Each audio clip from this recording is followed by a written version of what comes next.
The accelerator pedal opens and closes the throttle, controlling the speed and power of the engine. Correct use of the accelerator, especially when shifting, is essential to good tank driving.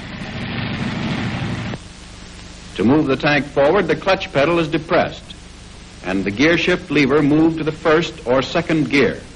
Both light and medium tanks are usually started in second gear.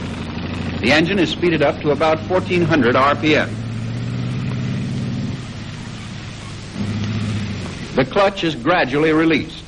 As the clutch engages, the accelerator is depressed to maintain the engine speed. The engine speed should not be allowed to drop below 1200 RPM or to exceed 1800.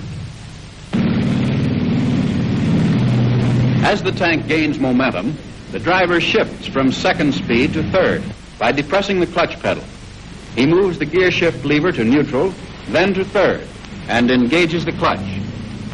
When approaching an obstacle or steep grade such as this, the driver may shift from a higher gear to a lower one by double clutching the shift.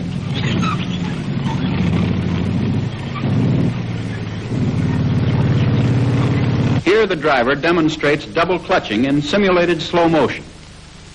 He depresses the clutch pedal part way, shifts into neutral, and releases the clutch pedal.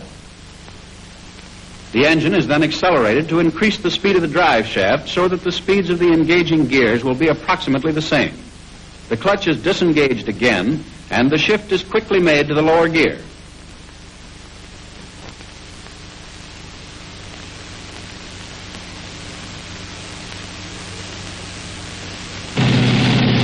In steering the tank, levers are used. To steer to the left lever is pulled back, and the accelerator depressed to maintain the speed. This causes the left track to slow down and the right to speed up, thus turning the tank. To prevent throwing a track, very sharp turns are not made. Turns should be anticipated by slowing down the tank, then applying power to the track as the turn is made.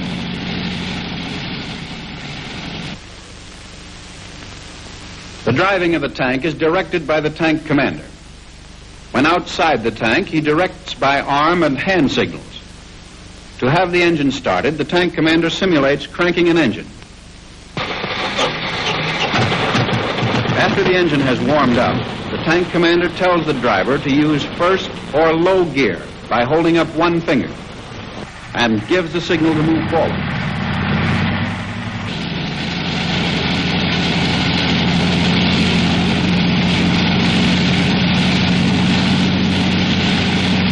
To have the driver change direction, the tank commander signals right or left turn. The driver continues to turn as long as the signal is given. The commander signals halt in this manner. When the tank commander signals move in reverse, the driver backs the tank until halted.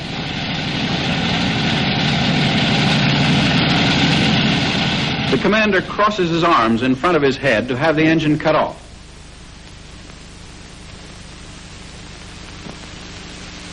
At a distance, the tank commander controls his vehicle by using a different set of signals.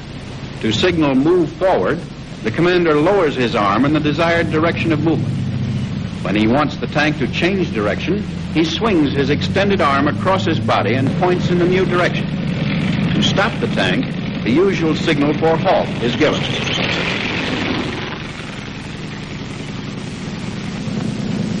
Inside the tank, a system of touch signals is used.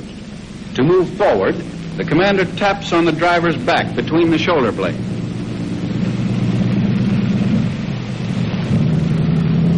The same signal repeated faster will tell the driver to increase the speed of the tank.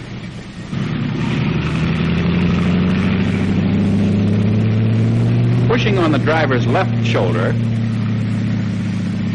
means turn to the left. To stop, keep pressing steadily between the driver's shoulder blades until the tank is halted. To back up, tap repeatedly on the back of the driver's head or helmet.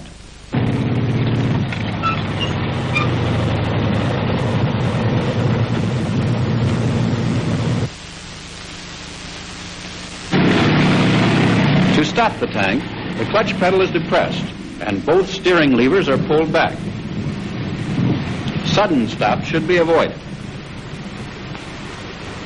If the tank is to remain stopped, it may be necessary to apply on the medium tank the parking brake, located by the driver's seat. To hold the light tank on a slope, the steering levers are pulled back and locked by turning the knobs on top of the levers 1/2 a turn. Before stopping the engine, if it is a gasoline engine, the driver again tests each magneto.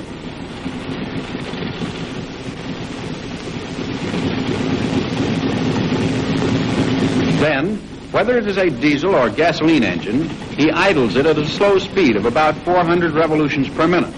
The gasoline engine for 3 to 5 minutes, the diesel engine for 10 minutes. This cools the engine. The engine is then turned off, either by turning the magneto switch to the off position if a gasoline engine, or pushing the idle adjustment lever all the way in if a diesel.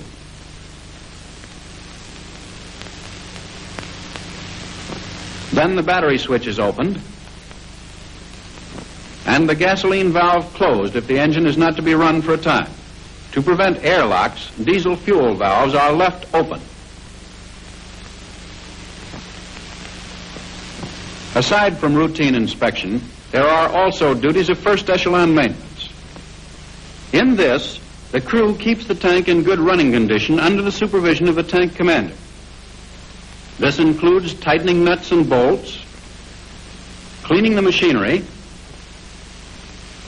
care of the battery, tank tools, and guns. The tank crew also works under the supervision of the second echelon maintenance personnel. Here, the crew removes armor plate, changes oil, greases certain parts, and performs track maintenance operations. Oral and written examinations are generally included in tank driving instruction. And at the completion of the basic part of the tank driving course, the student must pass a practical examination in driving before taking up the more advanced work.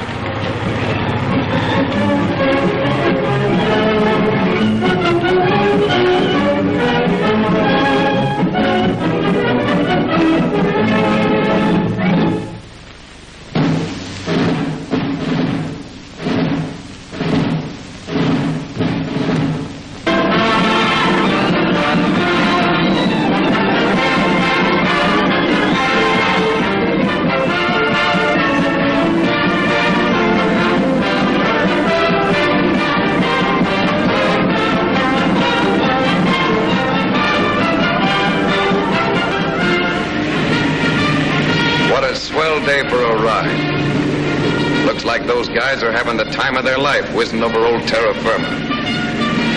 But they're not just out for a ride. They're going someplace. And they're not going to stop until they reach their ultimate goal, Berlin. Anti-tank guns, mines, tank traps, or what have you be damned. It's our job to keep them rolling and get through.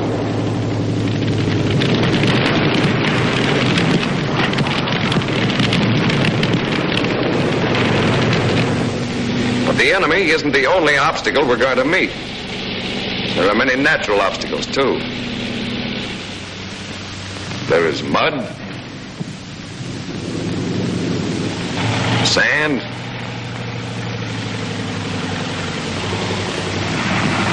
bridges, holes,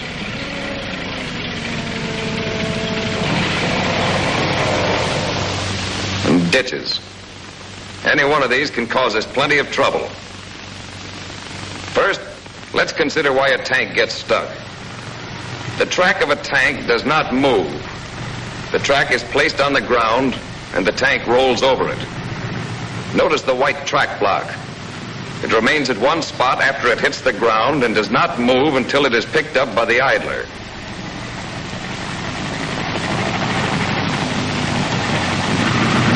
If the track starts moving, then you're stuck. If the track moves, the tank is still. If the tank moves, The track is still. When your tank is stuck, all you have to do is anchor the track, and your tank will move out under its own power. That's where field expedients come in. A field expedient is anything you can think of to keep your vehicle rolling. Any scheme you might have to anchor a spinning track and get your vehicle out of trouble is a field expedient. Among the many tools you have to work with are the cable. Every track-laying vehicle has one.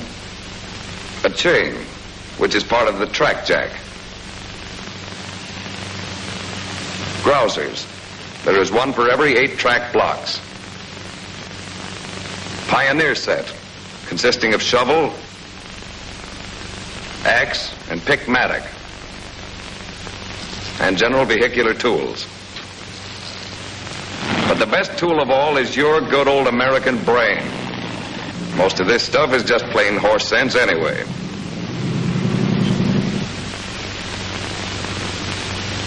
Let's consider a few examples and apply some of this horse sense.